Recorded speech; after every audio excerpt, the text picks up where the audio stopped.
Hi అండి. కార్తీక మాసం అంటేనే శివుణ్ణి పూజించడం అని అందరి మైండ్లో వస్తుంది. కానీ శివుణ్ణి మాత్రమే కాదు, శివకేశవుల్ని ఇద్దరిని పూజించాలి. ఎందుకంటే ఈ మాసంలో వాళ్ళిద్దరు ఒక చోట ఉంటారంట. ఈ మాసంలోనే కాదు, ఎప్పుడైనా సరే మనం విష్ణువుని పూజించి శివుణ్ణి పూజించి విష్ణుని ద్వేషించిన మనం చేసిన పూజా ఫలితం అస్సలు దొరకదు. కార్తీక మాసంలో తెల్లవారుజామున వెళ్ళి శివాలయంలో దీపాలు పెడుతూ ఉంటారు కదా.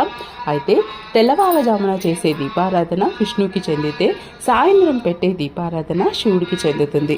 ఈ కార్తీక మాసంలో చేసే దీపారాధనలు, ఉపవాస వ్రతాలు, నదీ స్నానాలు, దాన ధర్మాల ద్వారా ఎన్నో జన్మల పాపాలు తొలగిపోయి పుణ్యం కలుగుతుంది. ఈరోజు తొలి కార్తీక సోమవారం.